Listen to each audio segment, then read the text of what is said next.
Welcome everyone to the Science Gateways Community Institute webinar. It's great to see names that I'm not familiar with, and I'm imagining that is because some of you heard about this through Trusted CI and are part of their fan club. I'm a member too of the fan club, so welcome. Just a few bits of housekeeping before we get started and hand this over to Mark Krenz. Please keep your video and sound muted during the presentation. We're recording this, so it makes the experience a little better for other folks. You're welcome, though, to submit questions through chat at any time, and I will be keeping an eye on those questions, and Mark will be asking if anyone has any questions. So that is available for you at any time to send a question in.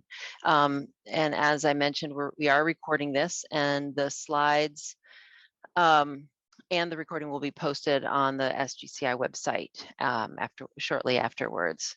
And then a few other things I just want to tell you. If you're unfamiliar with the Science Gateways Community Institute, we have been funded. We started in 2016. We were funded by the National Science Foundation to provide support to gateways in a number of different ways. And I'll tell you a little bit about that. So one way that we do that is by providing support for building and running gateways. And that includes a set of comprehensive consulting services, which includes hands-on developer support, as well as cybersecurity, which is partly why Mark is actually connected with us through those services that we offer. And we have provided cybersecurity gateway consulting along the way during the 5+ years that we've been running. We also have a catalog of gateways and software, which we encourage you to browse if you're looking for inspiration, or include your own gateway if you'd like to have more people find out about it. And then we have a program called the Tech Summit, which is open to the entire community, and you can find out more information about that on our website as well. We also then, the second area where we provide support is through education and training. Of course, we have our webinar series. This is the last of our regular webinar series.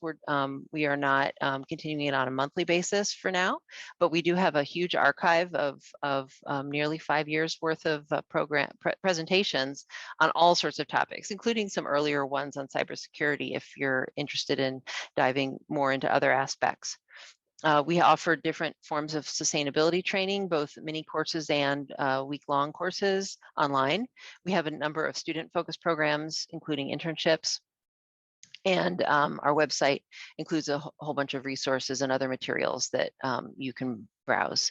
And then finally, we are all about networking in our community. Our annual conference is coming up in October, on October 19th, for 3 days online. And that particular one will be focused a lot on our community and the future of our community as SGCI winds up its formal current NSF funding grant. We also have a community forum, which is a Google group where you can join and post questions to other members, also advertise things. We're also happy to advertise events or opportunities of interest to this community through our newsletter, which is monthly, and you can contact us to share things that way. Plenty of information about how to do that is on our website. We also, of course, include news, blog posts, and job postings, and those are all things that we invite you as a community to contribute. Finally, our collaborators program is people who want to work with us as a resource to gateways, so as a way of spreading the word about any kind of related services, programs, software, and so forth. So you can look into all of that on our website. So my final request is just that as a free service, we like to make sure that we're demonstrating our value. So if you can take a moment at the end it takes about 30 seconds to answer our webinar evaluation questions, and you can also include topics that you would like to hear more about, and that is very helpful for us. So particularly if you would like us to feature something in the future, we're happy to do that. And I will post this link partway through the webinar in chat so that you have an easy link to it. So with that, I'm going to hand off to Mark Krenz, who's at Indiana University, part of Trusted CI, and he's going to take you on a I shouldn't say a wild ride through cybersecurity for gateways, but hey, why not? So Those of you who know my jovial nature will probably think it's going to be a wild ride. yeah, exactly. Okay, so welcome everybody. Thank you SGCI, and thank you Catherine for that introduction. Thank you SGCI for hosting Trusted CI, doing a webinar again. We did one a few years ago. This one is going to be largely different because it's kind of a follow-up to a lot of our experiences that we've had over the past few years. And if my slides will advance. All right.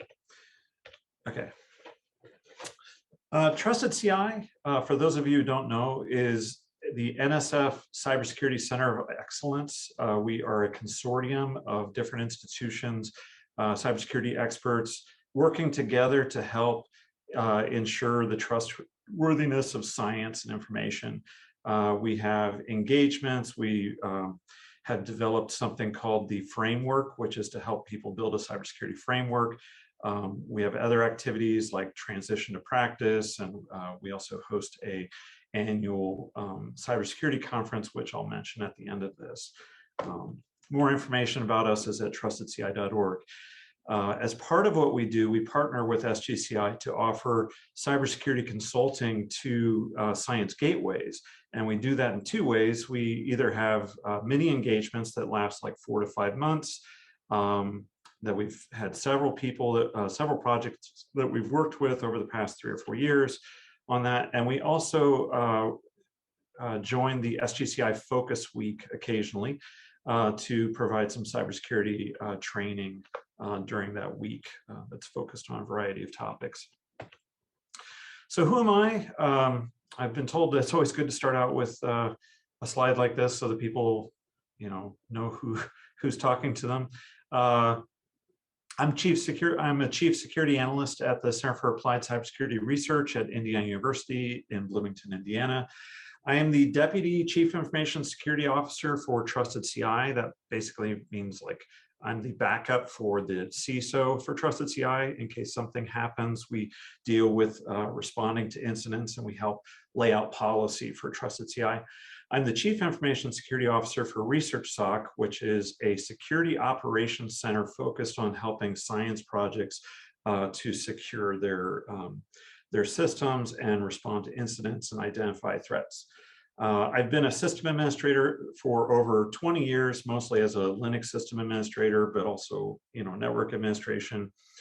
I've spent the last 9 years focused on cybersecurity as a profession. I've been a programmer on and off over the years. I had it once as a professional gig a while back, and I do some hobby programming, so I'm familiar with developing software. And those of you, some people like to know that I'm the creator of a popular Twitter feed called CLI Magic, which focuses on Linux and Unix command line tips and tricks, and that's been going on for over 10 years. I have over 200,000 followers, so some of you might even be following it. So an overview of what I'll be talking about. My slides are actually fairly short, and I'm mostly going to be just kind of talking off the cuff about stuff. But I'll go over kind of what are the goals of a science gateway, usually, at least from our point of view, and what are the challenges that we've seen science gateways run into and they often are facing, and maybe make it difficult to meet security requirements, and what are those security requirements? How do you go about addressing those? And then I'm going to talk about recommendations that we've come up with in the form of a published document that I'll mention on a slide. And then just a brief conclusion, and then some extra time for questions. Again, as Catherine mentioned, if you have questions, feel free to drop them into the chat anytime during the presentation, and I'll try to answer those. Thank you. So, getting at a science gateway, I think probably most people in here know what a science gateway is. When I first came to SGCI, I didn't know what a science gateway was. I mean, I knew what a gateway was, And I assumed it had something to do with providing access to science, and that's mostly right. But I think that the definition has become so broad that it's a little bit difficult to actually define it. But it's basically, some kind of resource that gives you access to a science resource on the back end, whether that be a supercomputer, a telescope, a microscope, sensor grid, or some piece of data, or the ability to transmit data between two entities or something like that. Oftentimes you're trying to utilize the latest technologies, the latest software development frameworks. You're trying to use cutting edge supercomputer technology or some kind of science, cutting edge science technology that you're trying to provide the public with access to that. And one of the big ones is that you're working within a limited budget and you have a limited amount of time. That's something that we've recognized is the case over and over again, is that you maybe only have 2 or 3, maybe even 1 person in your project, at least for the smaller science gateways or the ones that are just getting started. And maybe between the 3 of you or 4 of you, you have 1 FTE total worth of effort that you can allocate to working on the science gateway. And of course, you want to be very useful. So, I mean, as I mentioned, challenges, you have limited funding to deal with, limited time. Your team is often distributed, between multiple different institutions. Most of the science gateways we've worked with were not just at one institution. They were between 2 or 3 different institutions. So you're often meeting remotely. You maybe have never even met in person, and you're dealing with different policies and different resources that you have. And you may also have limited amount of security training, or maybe no security training at all. And so when it comes about meeting security requirements or reducing the risk, you don't know where to get started. So yeah, where do you start? Should you go to take some security class to learn how to program more securely? Should you start with a cybersecurity framework? What kind of things do you need to secure? And what do you prioritize? Because as anybody will tell you, there's a number of different controls out there that you could apply to your science gateway or to your project. But which ones do you do first? Which ones will take the most time? We often say start with the lowest hanging fruit. In other words, start with the stuff that's easiest to get at and to the easiest risks to address and mitigate. So that's where this document that we've developed comes in. Earlier this year, we started this project to try to sum up a lot of the recommendations that we found ourselves making to the different science gateways that we've been working with.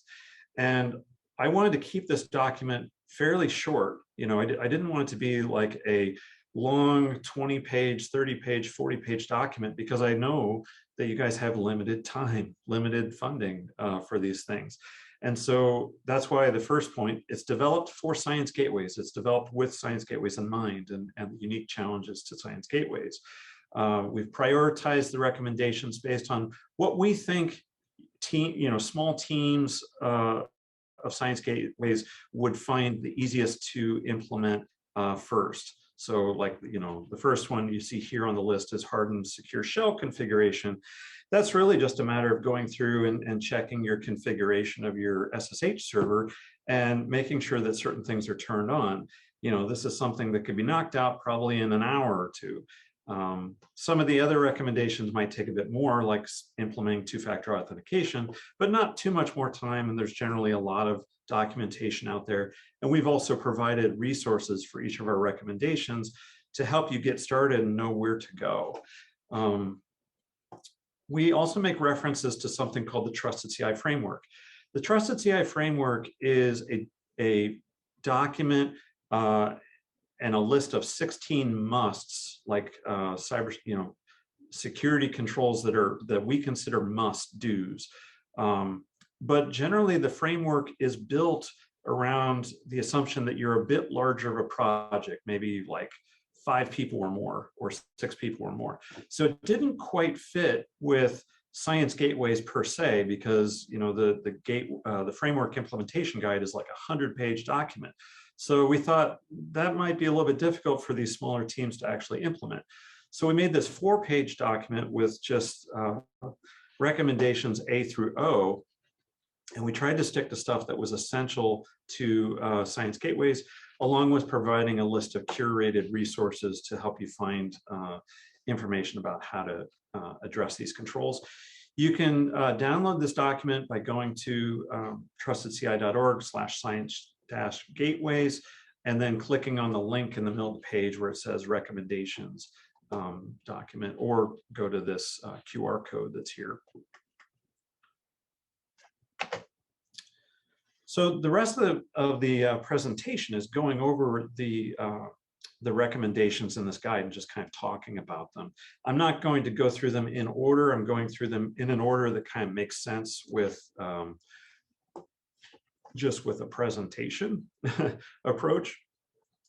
So the first one that I'd like to talk about is knowing your limits, and the recommendations here being implement a maintainable system architecture. This is fairly close to the top. The reason why it's not at the top, because I consider it probably maybe the most important thing that I could tell you. The reason why it's not at the top is because I can see this taking a little bit more effort to actually do. We've encountered gateways that were basically living beyond their means. They were trying to bite off more than they can chew. They were trying to do too much. They were trying to set up technical resources that they didn't even have technical staff for. And this would become a problem when you need to like patch, whatever, like if you have a content management system that you've set up and you need to keep that content management system patched as vulnerabilities come out for it, who's actually going to do that? Do you actually have technical staff that will be able to do that? So our recommendation in a case like that was look into cloud services that kind of manage the software for you and offer you, software as a service, so that you can still offer a science gateway approach to things, but you're using a platform that's maintained for you. So you want to think about that when you're going to build your science gateway. Just ask yourself questions like, do we have the staff to be able to do what we want to do? Do we need to take a different approach to it? And the next one is determine what your acceptable cybersecurity risks are. You might say, why would I accept a cybersecurity risk? Well, if you think about like your own personal life, there's actually risks that you accept in your personal life. Maybe you think about, maybe you don't think about. But the example I like to use is if you got held up at gunpoint to be mugged or something like that, you probably would just give them your wallet, and you wouldn't try to fight back or something. So you accept the risks that if you're robbed, that you're not going to fight back. You're just going to try to deal with that incident by responding to it later after the fact, by like calling the police and so on. But I'm sure there's some people out there who train to deal with that situation, but not everybody is going to do that. Likewise, with cybersecurity cases, there's situations where you're not going to want to deal with every type of risk. For instance, if you're dealing with an advanced persistent threat, somebody who's actually trying to get into your gateway and is like a nation state actor, like a China is trying to get into your gateway in some case. Chances are, if they're really motivated, they're going to find some way to get into it. And so that's just a risk that you kind of accept, that you're not going to be able to prevent that, but you will have some controls in place for responding to that kind of risk. So that's an example of that. Know thyself. So yeah, this slide, the background is from the Matrix. I thought it kind of made sense for knowing thyself, and I'm talking about architecture diagrams. So understanding how your gateway is laid out in terms of what hosts and what entities talk to each other, who has access to what, where the data is flowing. You can have these different diagrams that you've created for showing how when a user logs in, they submit a username and password. Where does that go? Where does that get stored? Using a diagram program like Visio or Google Drawings or something like that, or a napkin, or just a piece of paper. But it's important to diagram so that you can not only understand yourself where the data is going, but where the exposure points are. Is a host exposed more than it should be? Should it be behind a firewall? Should the science resource that we're talking to be more protected than it is? Are we exposing that science resource more than is necessary? So building an architecture diagram and a data flow diagram will go a long ways towards helping in this case. The added bonus is that if you talk to a consultant, like Trusted CI, SGCI, or an outside consultant, you can show them these diagrams and they'll understand a lot better what's going on in your science gateway and be able to give you advice. Use a security assessment tool. There's a lot of them out there. Ones that I recommend are, that we recommend are listed in the guide that we've, in the recommendations document that we've published. One of them, for instance, is sslabs.com, which is a service of Qualys, which is a cybersecurity company. You can put in your website address, and you want to uncheck the check mark that says or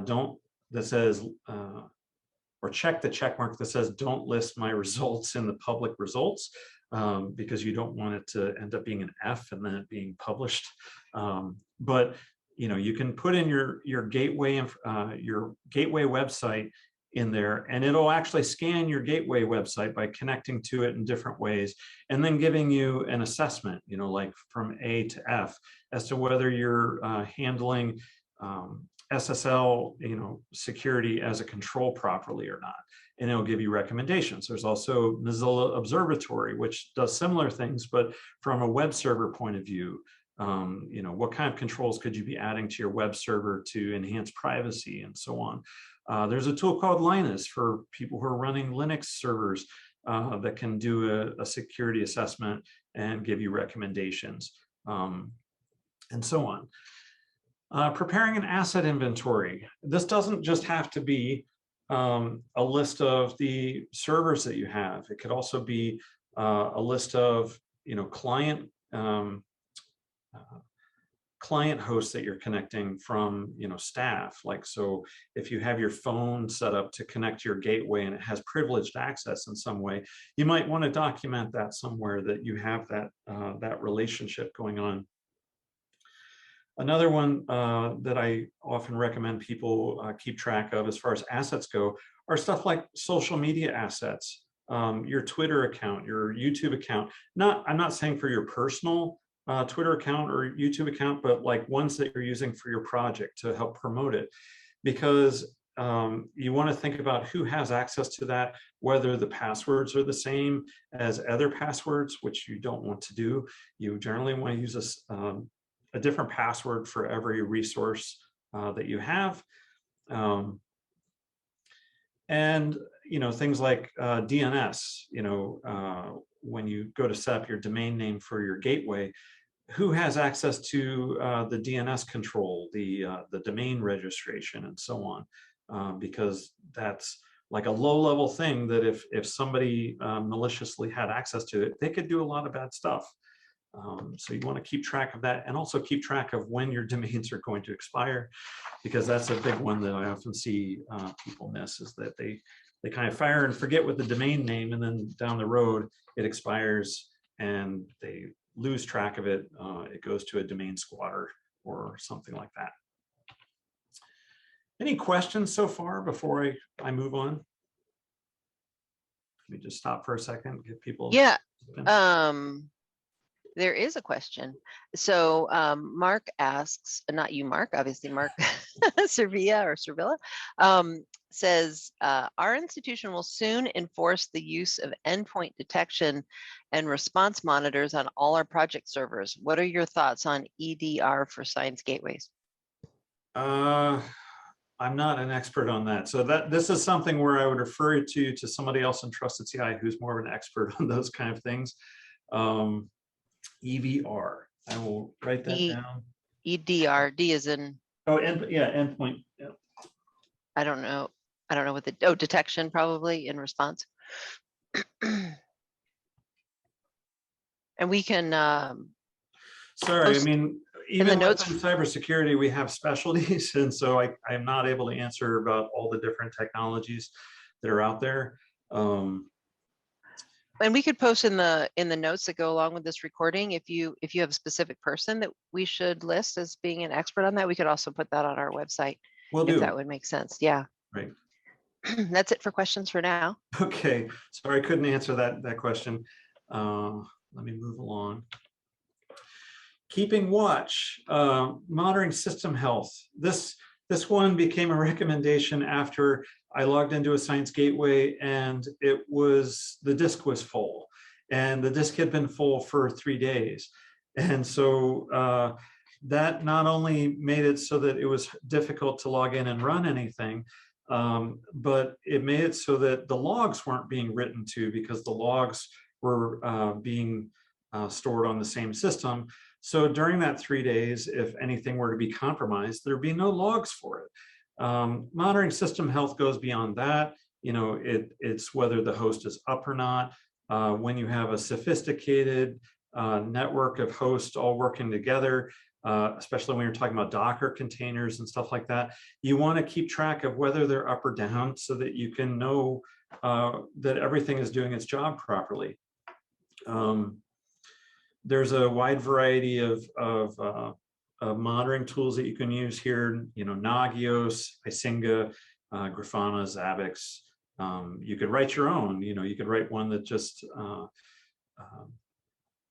checks to see if the disk is full and the hosts are up or something like that. But that's generally not necessary. There's services out there, both cloud services and installable programs that you can use to do this.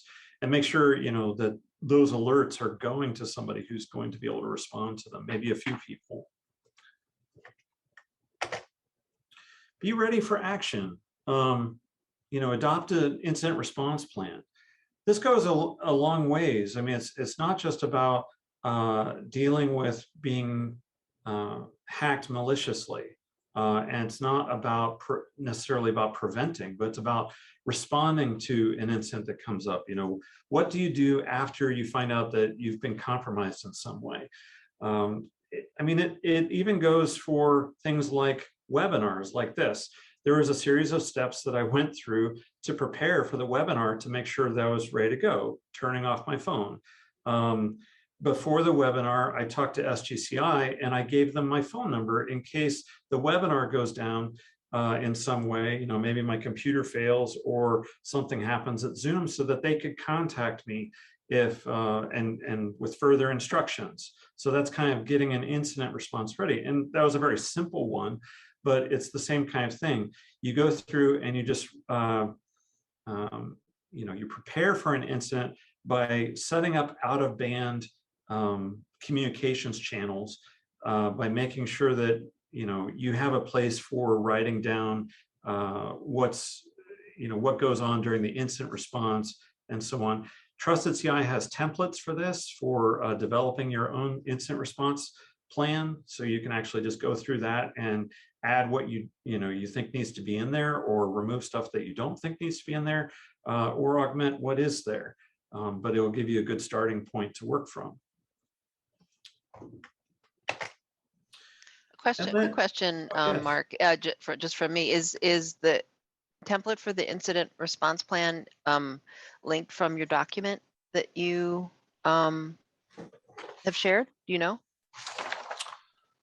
We point to, so yes, it is. One of the first resource listed there is the Trusted CI Incident Response Plan template. Oh, fantastic. Okay. Yeah. I just want to make sure of it. I have it. See, that's another thing they did. I printed out the document so I could refer to it without having to go back to something. So being prepared is a big part of incident response. Thanks. Yep. And just to get back to something here, so one reason why you have out-of-band communications channels set up to begin with is so that you can be sure, or at least more sure, that those communication channels aren't compromised in some way.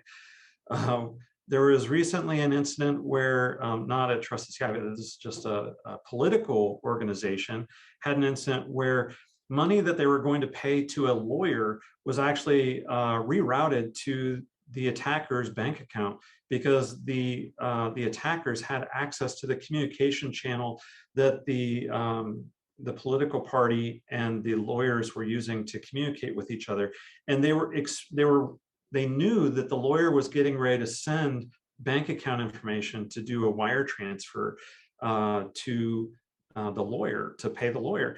And so the attackers beat them to the punch and sent them the thing, and made it look like it came from the lawyer, but sent them the wrong bank account. And so the political party lost $175,000 in that incident.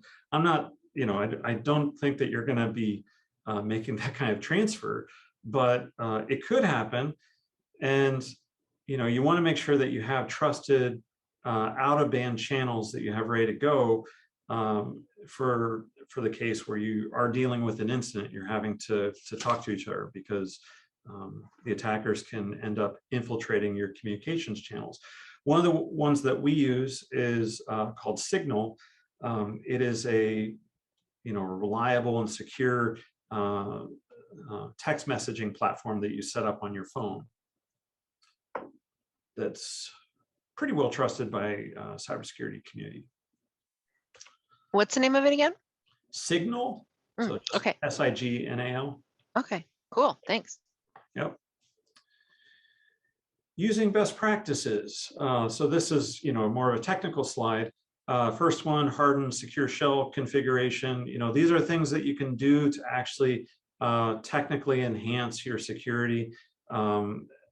Things that people are often doing to make the platforms that they're using more secure. These recommendations are mostly based on what we've seen Science Gateways use.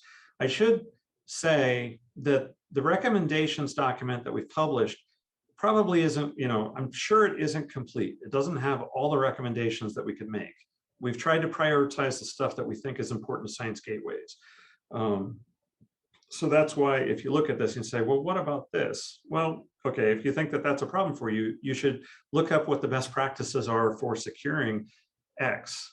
But it didn't make the list because we just were prioritizing stuff for Science Gateways. A lot of you are using Docker and container configurations, and so we provide information about how to secure those. Like there's a link in the resource to Docker security. There's a program, Docker Security Bench, Claire, Trivy. These are things that are linked to from the actual document that you download. Train staff in secure coding. So if you can just take some time to at least go through what's called the OWASP Top 10. This is a website. It's owasp.org. They have a list called the Top 10. It's the top 10 most common vulnerabilities that show up on websites, from improper use of cryptography to SQL injection vulnerabilities, misconfiguration of web servers, and so on. Going through that list alone will help you greatly. Are you even aware of some of those vulnerabilities that are possible? Did you know that SQL injections are a thing, that command injections are a thing, and so on. And then as an additional resource that we provide, Trusted CI has training that we provide on secure software development.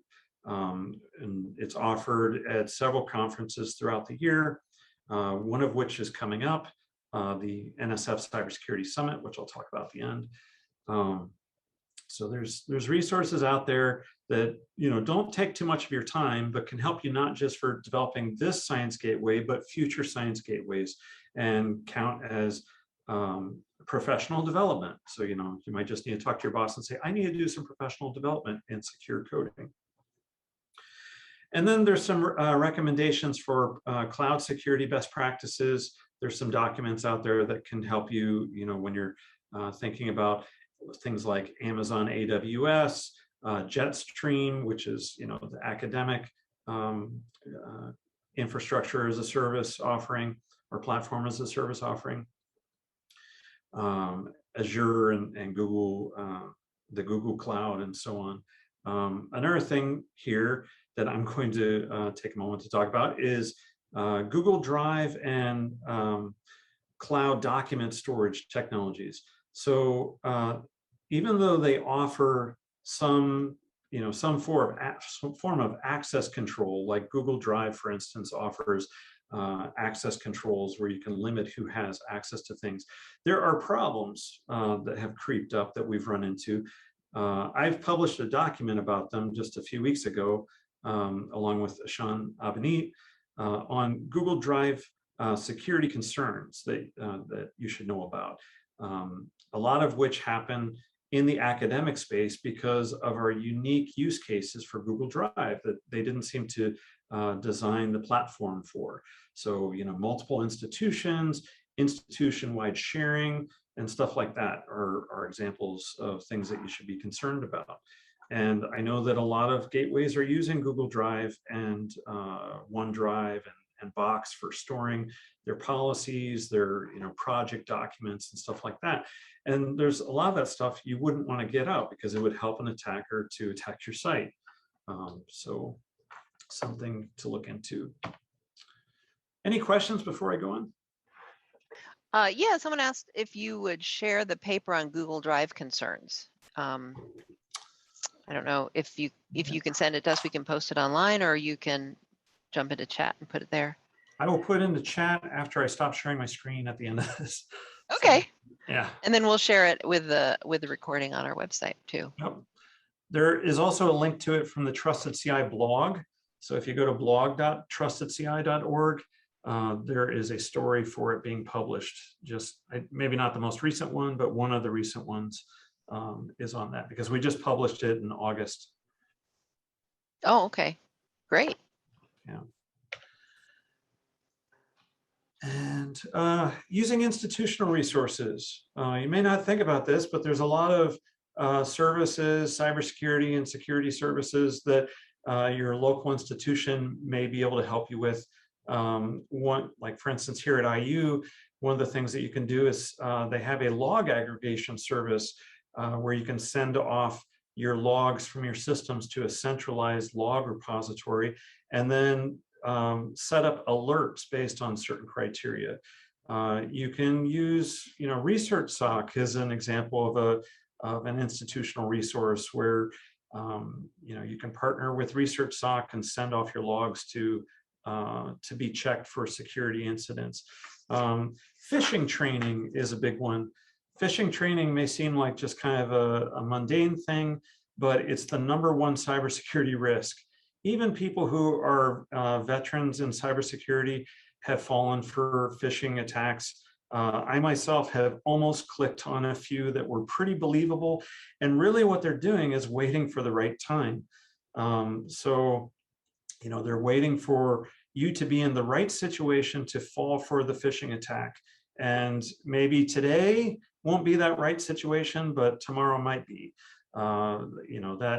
That example of the lawyer getting ready to send information to bank account information to the political party, and they sent to the wrong one. That's not quite a phishing attack, but it's similar to that. They knew that the right situation was about to play out. One of the craziest ones I've ever heard was there was a vice president at a top Fortune 500 company that the attackers were profiling, and they knew where their kids went to school. This person's kids went to school, and they had a pre-made letter ready to go that was laced with malware, with a malware attachment in the case of a bomb threat. And maybe they actually called in the bomb threat, but they sent out this letter to this person who was a vice president when the bomb threat came in, and that said something like, "Hello, this is your school. Please read the attached file to find out more information about the bomb threat that just happened at your school." I almost think that that's unfair, but this is what the attackers do. They're unfair. it's like what parent would not click on that and kind of throw their cybersecurity training out the window. So, hopefully your institution is giving you a decent phishing training so that you can kind of practice not clicking on links and doing stuff so that the attackers don't do what's called hijacking your amygdala, which is the part of your brain that deals with panic situations. And then, of course, there's also HPC and Science Gateway resources out there. Exceed and the different HPC centers, they'll have cybersecurity resources of their own that they can help you with. They might be able to advise you. You can talk to Trusted CI. You can talk to Science Gateway Community Institute, other organizations. Look around for help. Don't try to do everything on your own. And keep in mind that a lot of people are in the same situation as you. Don't feel embarrassed to ask for help. Because a lot of us are dealing with this. You probably see that there's cybersecurity incidents in the news every hour of every day. We were just talking about that before we started this webinar, that it's happening all the time. So try not to end up in the news. Reach out for help. So with that, I hope that going over these and this document are going to help you to better secure your Science Gateway. I don't think that this is, this document is something that you couldn't knock out in the time that you are working on your Science Gateway project. And I think that every Science Gateway could address each of the recommendations that are listed in here. With that, I wanted to just mention something else before we adjourn. So I mentioned the Cybersecurity Summit that's coming up in October in just the next couple of weeks. This is an annual event that Trusted CI puts on at the request of National Science Foundation and for the National Science Foundation community, where we have a set of plenary talks about cybersecurity. We have trainings. I'm one of the ones who provides training on security log analysis, if you're interested in that. But a wide variety of trainings are offered as well as workshops. And keep in mind, registration closes next Monday, October 4th. You can register at trustedci.org. There's a link on the page there, or if you look under events, you'll see that it says to the NSF Cybersecurity Summit 2021. I'd like to thank National Science Foundation. We're funded our National Science Foundation. And with that, are there any questions? Not just at the moment, although I did find your white paper, so I put that in there in chat. And I also, there's been a lively conversation about some of the security monitoring systems that you mentioned that someone had asked about with the EDR. So that's in chat, and we'll probably cherry pick some of those resources and put them in the notes for the webinar. So we can hang out here for a moment and see if anyone else has any questions. Now that we're done with your official part of the presentation, we can also just open up so that if someone would like to unmute themselves and just ask a question, they're welcome to do that.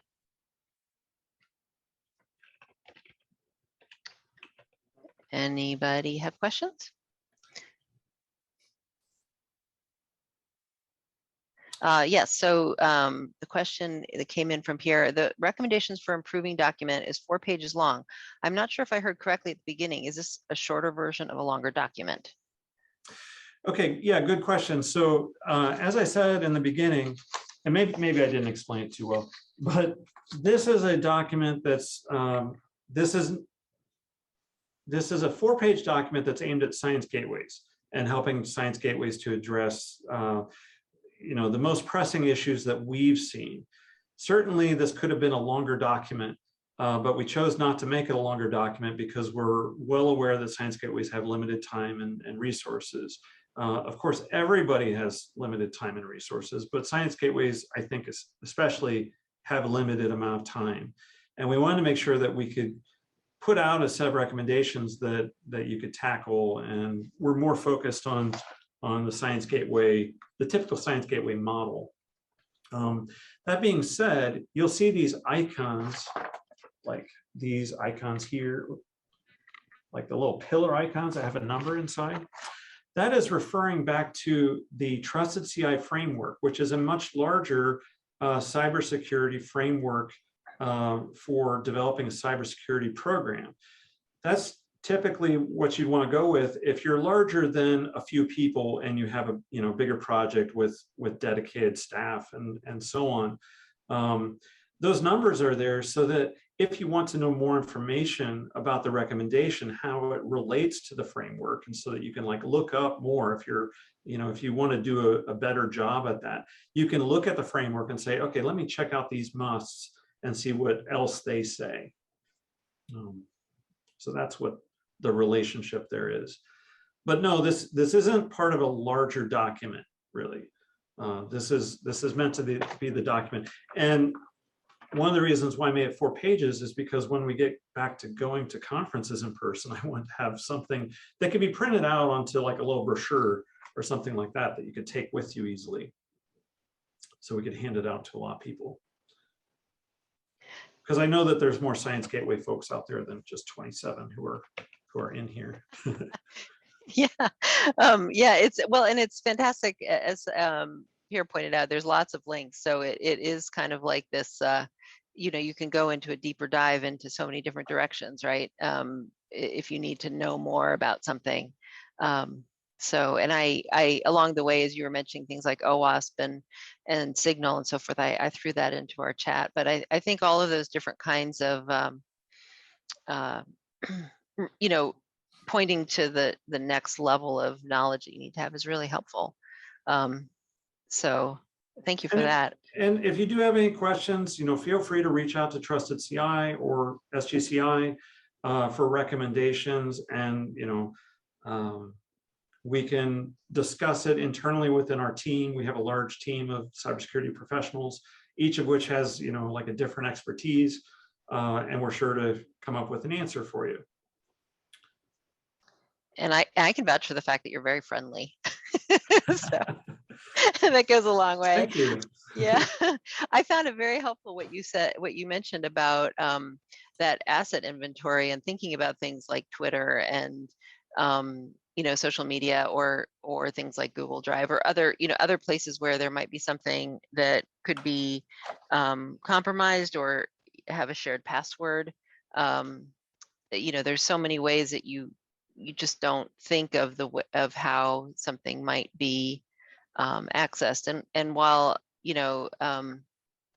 in some cases, I would think for a lot of gateways, the allure of hacking into a gateway isn't going to necessarily get someone access to a lot of money. These are often attached to national resources and other kinds of supercomputers and things that have other desirable characteristics that may make a gateway vulnerable, it seems. Well, one of the most obvious in that regard is oftentimes gateways are hooked up to supercomputers that maybe have GPU clusters that would be very attractive for cryptocurrency mining, Bitcoin mining and stuff like that. And so that makes gateways a target for that type of activity.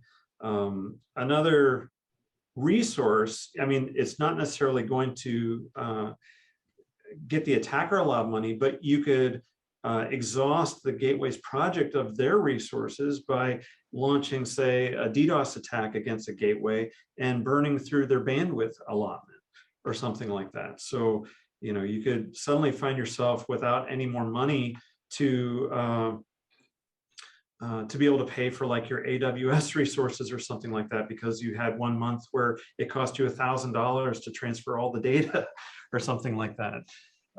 So stuff like that. And there's also cases where it's not malicious, it's just a user is very enthusiastic about the data that you have. And maybe you have a lot of data and they've said, hey, I'm going to download all their data, but not necessarily want to use it. Maybe we've all done that from time to time. And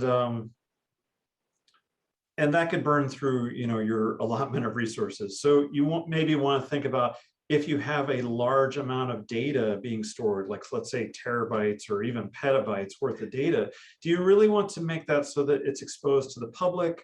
Do you want to restrict access to it in some way? So those are other questions that you have to think about. And that kind of goes back to architecture and risks. What are acceptable risks? Yeah, I like that point about acceptable risks. It got me thinking about things that I do in my day-to-day life. Other than, I haven't ever been robbed at gunpoint, but even things like donating to an organization that asks if I'll do a monthly donation, I frequently do not trust that they have servers that are secure enough to keep my credit card information safe. So I'd rather do a one-time donation than a monthly donation, as much Yeah, as they would exactly. like that. Yeah, that's a very good mitigation strategy. Yeah, I'm curious, in pulling this together, were there any aspects of it, given that science gateways are a particular use case, was there anything that surprised you that you thought that would not be what you would have expected, or stood out to you more for some reason because of gateways as a recommendation or an insight? So that one about implementing a maintainable system architecture is one that I had a eureka moment like a few years ago when it came up, and I realized how important it is. We were working with a gateway, and they were trying to do too much for the staffing that they had. And it made me realize how important it is to take a step back when you're first starting to develop something, that you need to say, do I have enough? Am I trying to do too much? It's like, I mean, as a parent, thinking as a parent, it's like, I can't let my kids do everything that they want or something like that, or I can't sign them up for every little club and activity and stuff because we have a limited amount of time. Everybody has a limited amount of time, but it can be very attractive when you're first starting to develop something to say, oh yeah, it's like you're in a shopping spree. You're like, yeah, let's do this and this and this and stuff. And you don't think about whether you can actually handle it. And so that kind of, after that happened a few years ago, even though I've been doing security of systems since the 90s, after that happened, I realized how important that is to actually think about at the beginning. And maybe I was doing it kind of subconsciously, but having it in writing and telling others about it was a big one for me, because maybe not everybody thinks about that. And obviously they didn't, because we saw some people not thinking about it, not considering that. Because every piece of software that you put out is going to have to be maintained. And this is becoming a big problem for instance, even people who do have a security staff, if they have to deal with a lot of library dependencies, like so many, so much software out there requires so many libraries that you have to download. And do you have time to look at all the library dependencies? Do you have some like Dependabot or requires.io or something like that? I mean, Dependabot. I'll put those in the chat. So, I mean, something like that would help you determine whether those libraries are, need to be updated. Is there a vulnerability in them? How are you vetting the security and the trustworthiness of the libraries and stuff like that? So, I mean, even when you have technical staff, there's still a lot to do, and you can still do too much. There's a question that just came in while you're talking from here. He's asked, like you said, compromises are in the news all the time, at least for people like us who follow security news. Hackers have been targeting mostly corporations and sometimes hospitals, I guess because they are attractive to blackmail. But I'm worried they will switch to less well-known research institutes more and more. Is there a trend that way?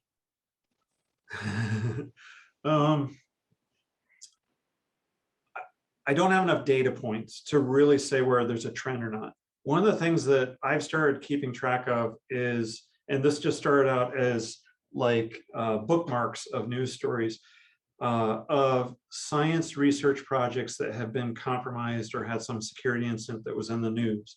It started out as just a list of bookmarks, and then I realized one day that maybe I should put it into a spreadsheet. And then we talked about it and we said, maybe we should publish this spreadsheet. But, and we're still talking about that. I don't want to say there's been a lot or not a lot, because there's a lot that goes unreported, and so it's really hard to know, whether there's a lot out there and maybe people just don't know that I mean, one of the things we like to say in cybersecurity circles is, you know, it's not a question of if, it's when, and chances are you've already been hacked, you just don't know about it yet. So our suspicion is that it's happened a lot, it's just not widely reported, or the incidents just aren't big enough to really make the news. It's like, it's somebody's account getting compromised probably isn't big enough deal to make the news, but if somebody's account getting compromised led to Bitcoins being mined, it was a big enough deal to make Slash.news and an NSF report back in 2013. So, sometimes it does happen, but I don't think there's enough data points to really point to a trend. That being said, there have been cases of universities being compromised by ransomware and even paying ransomware. University of California, San Francisco paid a $1.4 million ransom. And that probably perked up the ears of the the cybercrime network, because they realized, hey, the universities would be willing to pay if we attack them with ransomware. So that might make institutions more of a target. University institutions also tend to be a lot more public about things, and so there's a lot more information for an attacker to go on, like seeing who works at a location and stuff like that. And even physical security, people can just walk into buildings and stuff like that. Well, I always tell people, lock your screens when you walk away, because there's students just walking right by your office or something like that. That's a Whereas really good point. In a private company, you might have locked elevators and locked doors to the outside, and there generally isn't public access. So. But that's a very good point, because I mean, I know that certainly on our campus, while there's a certain amount of, let's be careful, the risk of a laptop being stolen, and if you're set to automatically log into, or you've saved all your passwords in your browser, and that's how you get to your system that's a gateway, that's right. Another weak point for sure. Or if you use the same password for your gateway that you do for Bob's Monster Truck Forum, and that gets hacked, then it's suddenly access to your gateway. I mean, I say Bob's Monster Truck Forum because it's just an example of some random forum that maybe you had access to at one point and forgot about, but they don't care too much about their security because they're just a monster truck forum, right? Or something. So chances are down the road, they'll get compromised in some way. And that'll just be more passwords that will be in the hands of criminals. That's a really great point. And on that semi-humorous note, I see that we're almost at the top of the hour. So I want to thank you for all this really valuable advice. This was interesting to me. There is a comment that just came in from Pierre also. Can I add a recommendation? It's mostly for developers. Deploy all services as running one under a separate user account, two not as root. You can deploy almost everything as non-root, even a database server or an SSHD server. Right. So this is something that this is something that that's a great recommendation. This is something that a security assessment tool would hopefully catch. Running stuff as root is bad, and try to avoid if possible. And there, I mean, like I said, this recommendations document could have been probably 20 pages or more, but we had to limit it to stuff that we saw as being essential. That is an essential one, but it gets covered by doing a security assessment. Fantastic. Well, thank you, Mark, and we'll make sure to post all these links in our notes for the webinar, and we'll also add to that a link to your Cybersecurity Summit as well, because that's obviously hot and up and coming. So. Thank you, everybody. Yeah, thank you so much, Mark. Take care. We'll look forward to seeing you guys again. All right, bye.